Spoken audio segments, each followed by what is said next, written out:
Hello everyone, welcome to our channel. आपण पंचविध कषाय कल्पनांना सुरुवात केली होती. त्यामध्ये आपण लास्ट व्हिडिओमध्ये स्वरस कल्पना बघितली. आपण आजच्या व्हिडिओमध्ये कल्क कल्पना बघणार आहोत.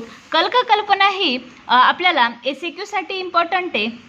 यामध्ये आपण कल्काची कृती, पर्यायी नावं, त्याचबरोबर त्याचे गुणधर्म अशा प्रकारे आपण वन बाय वन आज कल्क बघूया.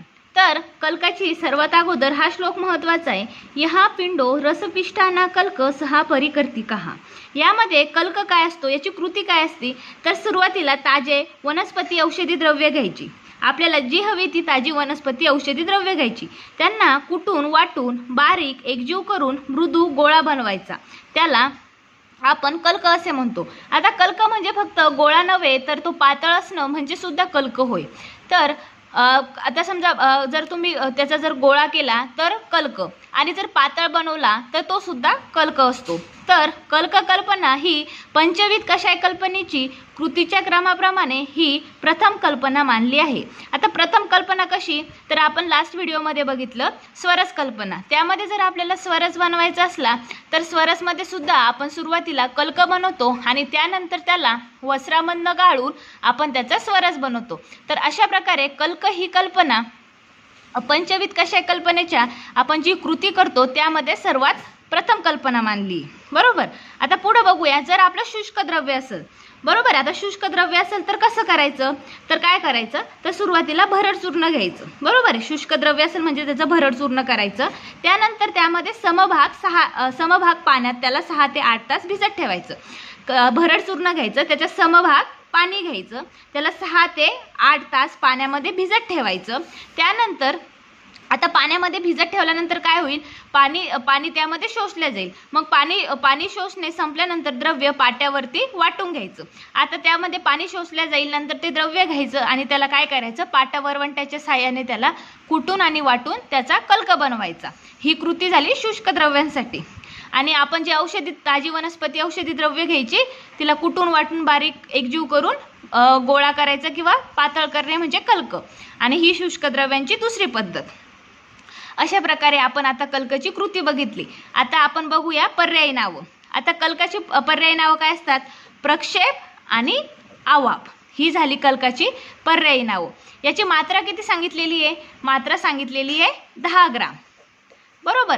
याची सांगितलेली मात्रा 10 ग्राम. आणि आपण स्वरसची मात्रा किती बघितली होती, 20 ml. याची मात्रा सांगितलेली 10 ग्राम.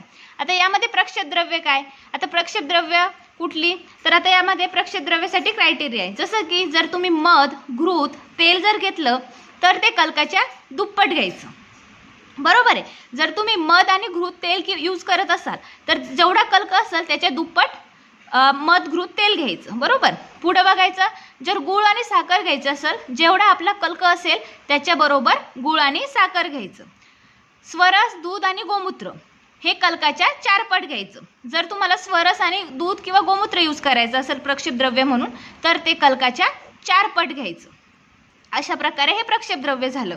आता आपण पुढे बघूया गुणधर्म. आता कल्काचे गुणधर्म काय असतं, तर हे फार काळ टिकू शकत नाही, म्हणजे हे फार काळ टिकत नाही. हे स्वरसापेक्षा लघु कल्पना आहे. स्वरसापेक्षा काय आहे, लघु कल्पना सांगितलेली आहे. स्वरस हा सर्वांमध्ये गुरु सांगितलेला आहे.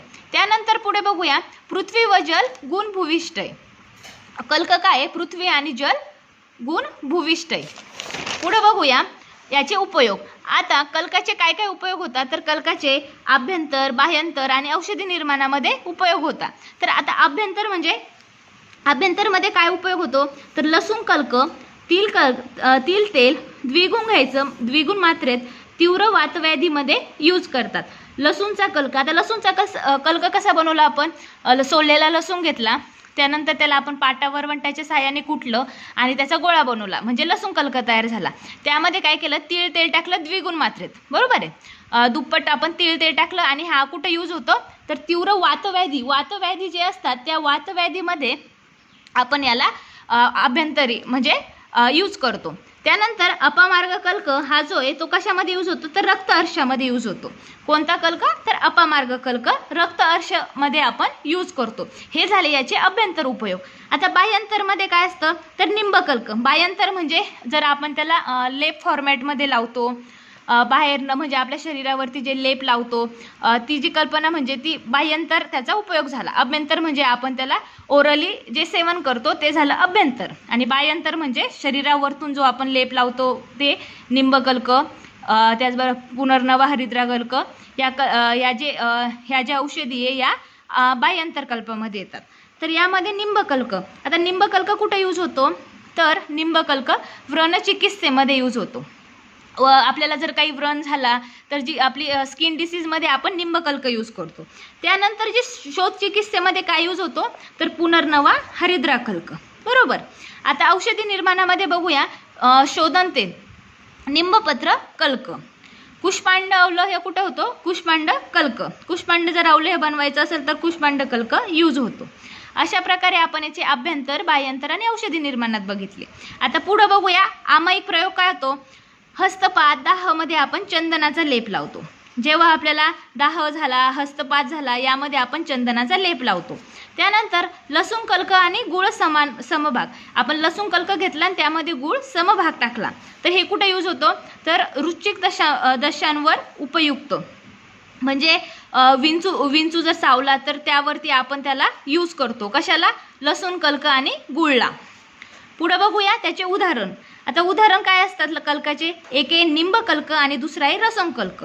निंबकल्क म्हणजे ताजी लिंबाची पानं घ्यायची, तिला स्वच्छ धुवायचं आणि पाटावर वंट्याच्या साहाय्याने कल्क करायचा आणि निंबकल्क तयार होतो. तर आता निंबकल्काची मात्रा किती सांगितलेली आहे 10 ग्रॅम. याचा अनुपान काय आहे तर जल आहे. बरोबर आहे.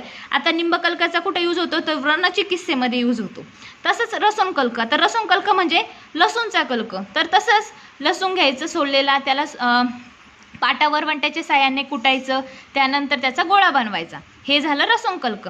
याची मात्रा सुद्धा किती सांगितलेली आहे 10 ग्रॅम. अनुपान काय सांगितलेलं आहे तीळ तेल. याचा उपयोग कुठं होतो वातरोग आणि विषम ज्वरावरती.